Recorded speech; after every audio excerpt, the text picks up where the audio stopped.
looks like the EU gun ban hasn't gone as well as the people proposing it have expected. There's been a really good response to the petition. I thank you guys watching for signing this and sharing my videos, talking about this, encouraging people to sign it, talking to people in Europe especially, encouraging them to sign it. And I believe it's got over 260,000 signatures so far, and a lot of different MEPs across Europe have been basically kicking off about it. And I don't like to say I told you so, but I told you so. This wasn't going to be easy. They're going to dilute it. Something will probably go through of some sort. Maybe, hopefully, if people listen to reason and listen to the argument, something more sensible, like a more sort of stringent regulation on how firearm deactivation is carried out, for instance, that sort of thing. In fact, that's a very specific problem, because I believe the guy who produced the guns for the shootings in Paris imported deactivated AK-47s from Eastern Europe, where their regulations for deactivation are much more liberal than they are in the rest of Europe. So it was actually fairly easy for him to reconvert them into working again with a bit of engineering, and they used those guns in that incident. So I mean, if anything was to be done about this, forget black rifles or semi-autos or handguns or all this stupid stuff. We need to perhaps look at having a standard for how firearms are deactivated, because if we do that, if all guns in Europe are deactivated in the same way they are in the UK, we don't need to worry about anything else really, apart from guns coming, illegal guns coming into Europe from the outside. And actually, I believe that there was an MEP, a Tory MEP, talking about this, and he summed up a lot of this, very well. So check it out.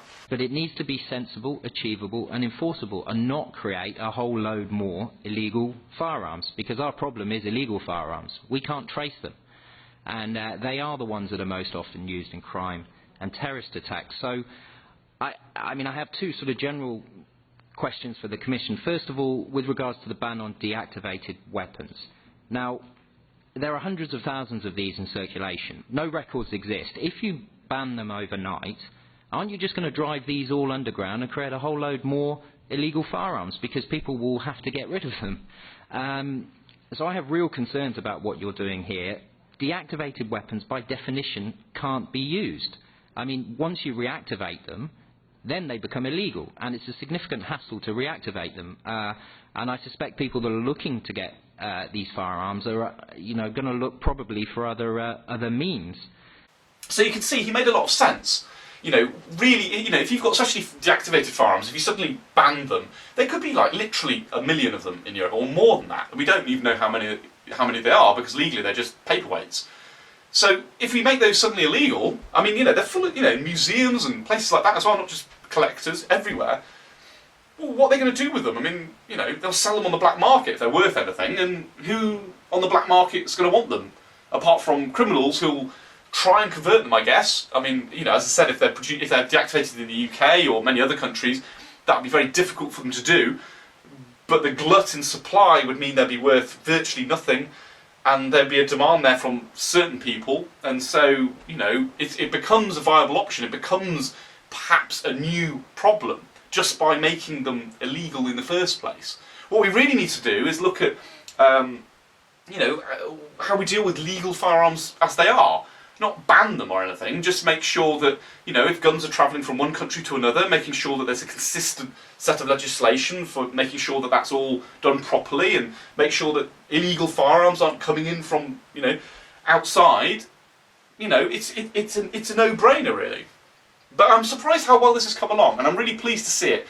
As I said, I did tell you so, really. I didn't think this was going to kind of just go straight through with no resistance, especially in the UK, because even people who are anti-firearms in the UK kind of almost, they've almost got a slight sort of fetish for how great they think our gun laws are, and they don't really like the idea of a load of Europeans telling us that our gun laws aren't strict enough, because they're really strict already. So, we did have a lot of support there and a lot of signatures on the petition. So I thank you guys for that. That's really good. In other news, though, it appears knife crime is really increasing. A lot of gangs in inner cities and things are stabbing each other. There was a thing on the BBC where, despite a lull a few years previously, with the reduction in stop and search laws, because it was considered a lot of racism going on there with the police just stopping the same people over and over again. The consequence has been, unfortunately, that there's loads more stabbings. But how do they deal with that? How do people in Britain that are police forces deal with that? Have a look. Yeah. Only cowards carry. Not addressing. Yeah, I guess trying to appeal to little kids like 5-year-olds or something. You know, they appear to have some sort of rip-off of some character from Sesame Street there to tell kids, you know, don't carry a knife. Well, okay. Well, maybe, just maybe, you should say to them, don't stab each other. I mean, when I was a boy, I had a knife, but, you know, I carried a knife all the time. I used it to whittle wood and do, you know, country things, you know. But wouldn't ever have considered stabbing somebody with it. The object isn't the problem, is it? It's the fact that these kids are obviously mental. They're joining gangs and they're becoming feral. They haven't got father figures. They're, you know, maybe don't have the education prospects. The schools in their area aren't very good. There's not very much employment prospects, that sort of thing. That's making them join gangs and behave the way that they do. So maybe it's time that we start looking at that problem, because this is endemic. That attitude. Oh, kids are stabbing each other. Let's get some silly bloke in a silly outfit to appeal to little kids and tell them that knives are bad. Well, no, knives are fine. It's an inanimate object, just like guns or anything else. It's just an object. The point is, don't hurt people, don't attack people. Learn how to be a real man. You know, these young men who join these gangs and stab people, they don't know how to be real men because they haven't got fathers at home for the most part. Or at least they don't have mentors in their communities who are giving them something to look up to as a way of being a real man. You know, being a real man isn't about stabbing people. It's not about being hard. It's not about intimidating people. Sure, you know, if somebody attacks you, you should be able to protect yourself. It's important to be able to do those things, of course. But you don't go around behaving like that. It's just ridiculous. And those are the things that need addressing. This is the problem that we have in this country, and seemingly across Europe, and certainly with a certain proportion of people in the United States who want to ban things all the time, are unwilling or unable to ever try and look at the real cause of the problem, which, like I said, is really complicated. I mean, if you're talking about gangs, well, like I just said, lack of male role models, lack of education, lack of, you know, employment prospects, that sort of thing. That's what we would need to look at. Terrorism, well, okay, most of the terrorist attacks that happen in the West aren't from foreigners coming over from wherever. They're people who live here already. They're being radicalised on the internet. They're going to mosques and then suddenly, you know, in their communities and suddenly become a sort of recluse, and they're being radicalised, and these people in these mosques aren't, you know, addressing that and seeing that there's a problem. You know, this sort of thing. Obviously, our foreign policy needs sorting out, and I covered that in our last video. We need to stop, you know, explicitly being arseholes all over the world, and that will kind of stop people wanting to kill us. And I don't mean we should placate terrorism at all, but, you know, if we behave like decent societies, decent countries with decent foreign policy, then people will be less inclined to be radicalised. They go, well, actually, no, the UK's all right. What have they ever done to us? You know, that sort of thing. That's what we need looking at. But the point is, people don't do that. Oh, sorry, yeah, mental health care. You know, a similar problem, breakdown in the National Health Service, or, you know, drugs people are given, and especially in the United States, you know, etc. Those are the sort of complex things that need looking at. What don't need looking at is, just ban a gun. I mean, I was only talking about this on the Radio 4 Facebook group, I believe, with some people, and, you know, it's typical, I hate to say it, quite ignorant Middle England attitude about America, where they're like, huh, they've got guns, you know, they're idiots. What are they doing? These guns are costing all these deaths and things. But not ever addressing the fact, actually, there's just as much violence here and across Europe as there is in America. They just happen to kill people in a different way over there. We kill people with knives and with our fists a lot of the time, and in America, they shoot each other. The point is that the method is not really anything to do with the problem. The problem is, as I said, these deep social ingrained issues. I mean, if you take in America, if you go to America, any English guys watching who haven't been, and the American guys watching, you might find this interesting too. If you go to America, it might seem shocking to you as a Brit, but people don't drink 10 to 15 pints of lager and have a fight on a Saturday night. They don't, you know. You go out in Greenwich Village in New York, you know, people have 2 or 3 pints, then they go on to soft drinks, and afterwards, when everyone's kicked out, everyone's quite civilised and talking, and everything's fine. Everyone, you know, queues up for the taxi rank, and it's all right. In Britain, middle-class people with professional jobs, normal people who otherwise in their day-to-day life are quite civilised, go out on a Saturday night, drink 10 or 15 pints of lager and have a fight and knock each other's teeth out. You know, they just do. It's just our culture. So to claim we have some moral high ground on violence or whatever is just ridiculous. We just have different problems. That's all. In fact, Doug Stanhope sums this up quite well. I don't know how many of you guys are familiar with him, but take it away, Doug. America has a reputation for violence that we don't really live up to in real life. Of course, there's a lot of gun violence, and some of that's necessary, because guns are the great equalizer. Guns level the playing field against assholes. You can be the biggest badass biker, MMA, street fighter guy in the world. They put you in a cage with any honey boo-boo with a shotgun. The Vegas odds are gonna alter drastically.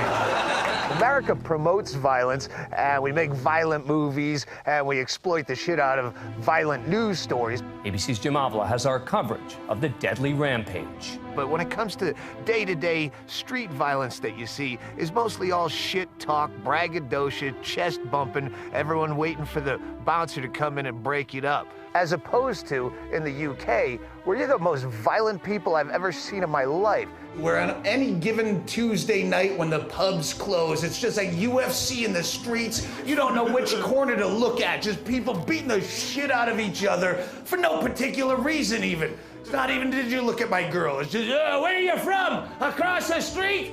Fuck across the street. There's only one side of the street. Yeah, fucking just bashing themselves senseless. I was in Manchester where I saw a poster, a public service announcement poster on a men's room wall, something to the effect of, "Don't beat up ambulance drivers." I don't remember the specific text, but that was the gist of it. Because evidently that's a thing over there.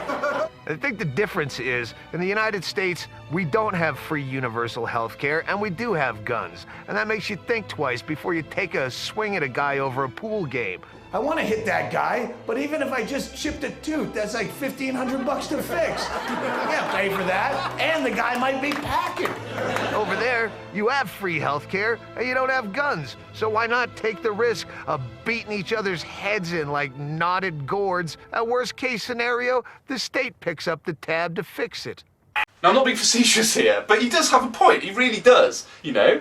It's just different. It's just, you've got to contextualise things and not look at the methods and look at the reason why. Why do British people get drunk and have a fight? Well, I hate to say it, a lot of it I think is because the weather's crap and they're quite, you know, it's entertainment for a lot of people.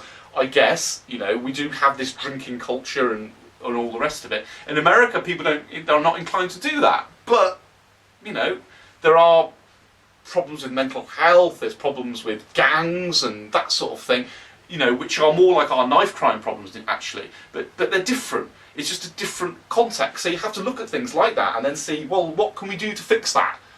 Banning things isn't going to do anything for anyone. So anyway, I know I've droned on a bit here, but I want to hear your opinions as well. Let me know in the comments.